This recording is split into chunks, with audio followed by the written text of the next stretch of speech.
Esse caso do Gabinete do Amor era uma vontade antiga minha, né? Já faz algum tempo que eu estava namorando essa ideia de investigar esse pessoal.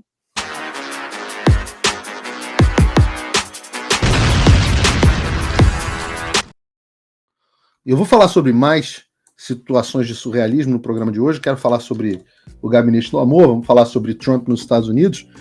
Mas antes eu quero apresentar a vocês, muitos que estão chegando aqui hoje pela primeira vez, apresentar a vocês a novidade de que o meu site ficou pronto.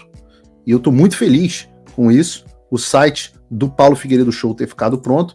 Vocês podem entrar aqui no link da descrição, www.paulofigueiredoshow.com. Eu acho que ficou muito bonito, tá parecendo muito com o site do Daily Wire.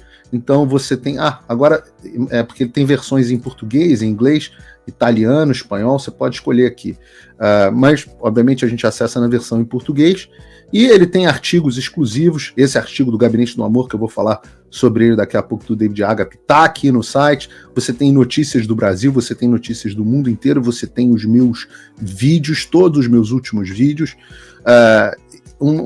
bastante coisa sobre o noticiário americano, questões que não são publicadas na imprensa, como esse escândalo. Então tudo isso tá no site do Paulo Figueiredo Show. Meu objetivo aqui é fazer algo mais ambicioso do que eu tinha no Locals, que é simplesmente esse ser o site para você entrar todos os dias para você ver quais são as notícias importantes, porque eu e a minha equipe, nós selecionamos o que a gente acha que você não pode deixar de ver. Então assim, todas as e artigos muito interessante. Você pode reparar que é inclusive um site muito gostoso de ler. Ele é muito e toda vez que eu anuncio o site no programa, ele não aguenta o volume. Deixa eu mandar aqui para o nosso designer, avisando que já caiu de novo. Nunca aguenta, mas isso é um bom sinal. A gente está aumentando a banda progressivamente, aí aumentando a hospedagem, porque o volume é absolutamente gigantesco. Então, acessem, por favor, paulofigueiredoshow.com. Aqui você pode clicar, inclusive, em me apoiar. A gente vai falar sobre isso mais tarde, mas aqui que você pode apoiar o meu trabalho. Quem não está conseguindo entrar, tenha um pouquinho de paciência, porque o site bateu já 100% do limite de capacidade, tem que aumentar a hospedagem, etc., para a gente continuar assim. Vamos embora. Vamos falar aqui. Nós temos alguns outros assuntos para falar. Eu vou chamar aqui o David Agap para falar sobre essa reportagem absolutamente incrível que ele publicou e que eu recomendo muito a vocês aqui que leiam. Ela está também no canal no portal do Paulo Figueiredo Show, mas a gente ouve falar sobre um tal de um gabinete do ódio há muito tempo. Tem anos dessa história maluca, desde que o Bolsonaro assumiu a presidência. E é uma história que nasce até de uma questão pessoal, né? De uma questão pessoal de um comentarista até muito inteligente, que foi da Jovem Pan. Não vou citar o nome dele aqui, mas é um comentarista muito inteligente, muito capaz, mas que entrou numa celeuma pessoal, a gente chama de Bolsonaro Derangement Syndrome, contra o Bolsonaro. Ele partiu para criticar o Bolsonaro e aí sofreu as represálias disso na internet, e com isso ele publicou uma reportagem, se eu não me engano, na época na revista Cruzoé, sobre o gabinete do ódio, e isso ficou muito conhecido, isso ficou uma coisa muito conhecida, ficou uma coisa, passou a ser um jargão utilizado, né? E a ideia do gabinete do ódio é que existiria uma coisa articulada, né, entre os deputados, seus assessores e perfis pagos, né, os blogueiros de crachá, era como chamavam na época, os blogueiros de crachá, porque foram nomeados nos gabinetes de deputados para atacar opositores do Bolsonaro. E isso serviu como muito base, foi utilizado como base para o inquérito das fake news, principalmente para o Atos Democráticos, que depois se transformou em milícias digitais, e era uma teoria da conspiração absurda, né? Uma teoria da conspiração porque, ora, coitado, se soubessem o nível de desarticulação dos deputados e da direita brasileira, vocês ficariam decepcionados, profundamente decepcionados. Eu ouço isso dos próprios deputados. Mas é aquela coisa, acuse-os do que você faz, xingue-os do que você é. E nós, aos poucos, estamos descobrindo que, na verdade, existia, sim, um gabinete, mas não era o gabinete do ódio, era, brincando aqui de chamar, de o gabinete do amor. Existe um grupo organizado de empresários, de perfis falsos, de deputados, e com muito recurso, que serve para promover os interesses do governo Lula e atacar os seus opositores ou opositores das práticas ditatoriais do Supremo Tribunal Federal. E para falar sobre esse assunto, eu vou receber aqui, para contar tudo para a gente, o jornalista investigativo internacional, já esteve aqui conosco, o David Agape. Agape, muito obrigado por ter vindo aqui mais uma vez ao Paulo Figueiredo Show. Explica para a gente exatamente o que é essa história de Gabinete do Amor, porque eu estava lendo aqui a sua reportagem e fiquei fascinado com ela. Boa tarde, Paulo. Tudo bem? Tá me ouvindo direitinho? Agora melhor na sua presença. Poxa, obrigado. Obrigado mais uma vez pelo convite. Obrigado a todos aí pela audiência. Esse caso do Gabinete do Amor era uma vontade antiga minha, né? Já faz algum tempo que eu estava namorando essa ideia de investigar esse pessoal, até porque a ideia, esse conceito, né, essa prática de adentrar em micro-universos essa palavra que você utilizou é perfeita para descrever, é fascinante, né? Então, quando eu escrevi, por exemplo, uma reportagem sobre golpistas, estelionatários, eles têm um universo todo fechado deles, né? Um universo particular, e esse universo de militantes de esquerda, né, que a gente chama de Gabinete do Amor, e eles, em alguns casos, algumas vezes, se auto-intitulam o Gabinete do Amor, também tem essas características bem peculiares, né? Eles se auto-intitulam Gabinete do Amor? Sim, inclusive o próprio Janones tinha um grupo no Telegram, a gente não cita na reportagem, mas ele tinha um grupo no Telegram chamado Gabinete do Amor, e em alguns outros casos também eles falam. A ideia que eles têm é o seguinte: olha, existe um gabinete do ódio e a gente espalha o amor, né? A gente leva o amor para as pessoas. O que não é verdade. Quando você analisa a ação desses grupos, você vê que o que tem de amor ali não tem nada de amor ali, é puro ódio, é pura militância e puro interesse também. Mas o que é esse grupo? O que é esse grupo? Quem são essas pessoas? Como é que é isso? Bom, vamos lá. A gente identificou vários tipos de atores dentro desse universo desses militantes, tá? Um deles, que a gente destaca bem, são esses perfis apócrifos. O que seria um perfil apócrifo, segundo Alexandre de Moraes, tá? Seria um perfil que não é fake. Então é uma pessoa que não coloca o próprio rosto, o próprio nome naquele perfil, mas não é o perfil falso.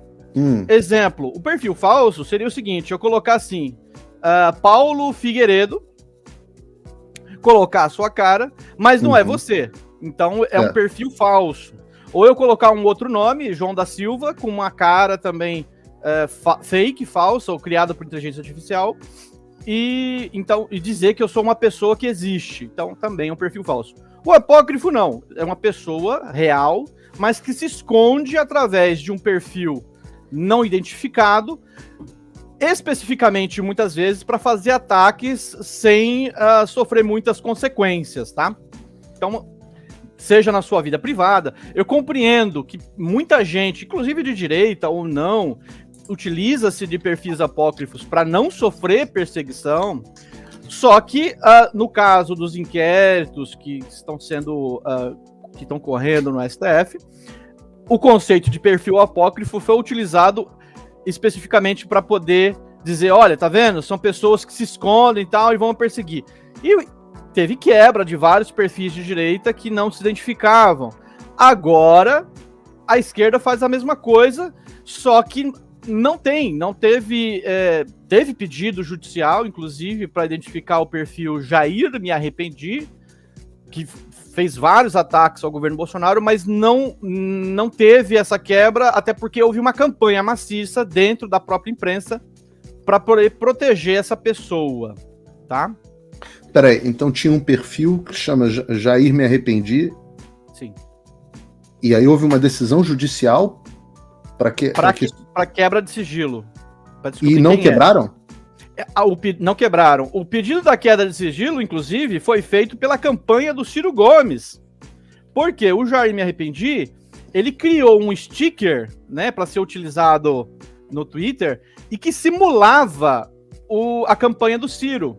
Só que colocava, ao invés de ser prefiro Ciro, era eu prefiro Lula. A campanha do Ciro ficou muito, assim, irritada com isso e entrou com esse pedido de quebra. Foi autorizado pela justiça, mas não teve andamento depois, porque esse perfil Jair Me Arrependi tem as costas quentes, por assim dizer, tá?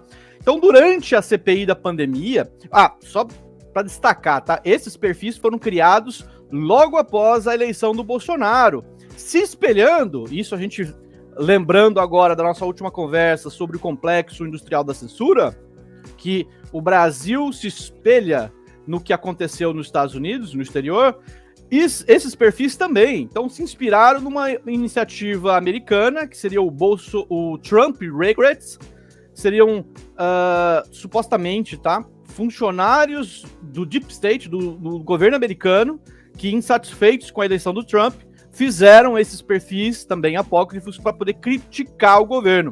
No Brasil, seguiu a mesma coisa, e inclusive agora, no dia que o Milei se elegeu presidente, criaram um perfil que, na realidade, eles não criaram, eles reutilizaram um perfil que já existia, mudaram o nome, e aí já tinha muitos seguidores, já tinha tempo de criação, mas mudaram o nome para Milei, alguma coisa, não sei espanhol, eu sou péssimo em espanhol, mas Arrependidos do Milei. É o mesmo, talvez Milei Regrets também, não lembro. Mas seguindo a mesma lógica, tá? O que acontece? Esses perfis ganharam uma grande proeminência. Você fala assim, mas são perfis que postam em rede social, que diferença que isso pode fazer e tal? Na CPI da pandemia, eles deram suporte para os parlamentares que estavam coordenando a CPI, em específico Randolph Rodrigues, o Randolph e o Omar Aziz, e começaram a fazer dossiês, né? Os caras são verdadeiros arapongas, e eles conduziram praticamente a CPI. Eles tocaram nos bastidores a CPI. Então tem a CPI oficial e a CPI paralela. Quando a gente fala muito disso, né, de ABIN paralela, de Gabinete das Sombras, tinha um Gabinete das Sombras, que era esse pessoal que não se identifica. A gente não sabe, por exemplo, algum desses perfis, eu suspeito que não é uma pessoa, são várias pessoas, pelo menos uma dezena de pessoas por trás, com uma máquina gigantesca para poder fazer contra-informação, tá? Então, na CPI da pandemia, eles foram cruciais para as narrativas que foram criadas ali. E, seguindo no governo Bolsonaro, fizeram várias campanhas também de cancelamento, ataques nas redes sociais. E durante as eleições, né, as últimas eleições, que era Lula versus Bolsonaro, fizeram uma campanha maciça a favor do Lula, e eu cito ali não apenas alguns desses perfis, mas outros personagens que foram entrando e foram ampliando esta rede. Também é muito fascinante, eu li um trecho aqui da sua reportagem, e eu recomendo a leitura completa aqui para as pessoas, mas aqui, o perfil Jair Me chegou a ser mostrado ao vivo na canal do secretário de comunicação Fábio Weingarten. Os demais perfis também participaram da CPI, enviando relatórios e dossiês para Renan Calheiros e Randolph Rodrigues, atualmente sem partido. Randolph destacou em uma transmissão nas redes sociais a grande contribuição de 2 ou 3 perfis anônimos para a CPI. Se gabando dessa menção, o perfil Tesoureiros elencou outros perfis que teriam sido citados por Randolph. Jair Me Arrependi, Bolso Regrets, né? Regrets de arrependimento, Camarote da CPI, e @desmentindo Bozo. Esse último foi citado por Alexandre de Moraes como referência para arquivar a denúncia da campanha de Jair Bolsonaro sobre a discrepância nas inserções das rádios durante as eleições, o chamado radiolão. Oi, eu vou ter que parar o vídeo só para te atualizar. A perseguição implacável continua. Desde dezembro de 2022 eu continuo sem passaporte, com as contas bancárias bloqueadas, redes sociais banidas no Brasil e muito mais. Agora estão vindo atrás de mim até porque eu contei para vocês os bastidores do que acontecia com os militares. E a novidade é que o Locals, onde muitos me apoiavam, fechou o acesso aos brasileiros por conta do STF. Então criei uma nova forma de você me apoiar diretamente. Você pode ser agora meu apoiador com uma pequena quantia por mês e ter acesso a vários conteúdos exclusivos, ou você pode agora também ser o meu patrono e passar a integrar comigo o meu grupo de elite, um grupo fechado de WhatsApp só para os patronos, além de fazer reuniões de Zoom mensais comigo para a gente discutir a situação do Brasil e do mundo. Se você quer que eu continue fazendo o meu trabalho, me apoia, use o link na descrição e eu garanto que eu vou continuar fazendo a minha parte. Muito obrigado. Faça o tal do triplo C. Curta, comenta e compartilhe. Você pode fazer essas 3 coisas que ajudam o algoritmo a aparecer. Mas eu não estou brincando não, pessoal. Dá uma paradinha agora de 1 segundo e clica no joinha. É importante que você faça isso. Porque se você não fizer, inclusive atrapalha o vídeo. Parece que o vídeo é menos relevante. Também faço aqui o meu convite da minha parte para você assinar a plataforma do Fio Diário e começar a acompanhar uma plataforma realmente livre e que vai dar oportunidade das pessoas falarem o que pensam e dizerem a verdade. Se você não incentivar um veículo de mídia independente como esse, quem vai fazer por você?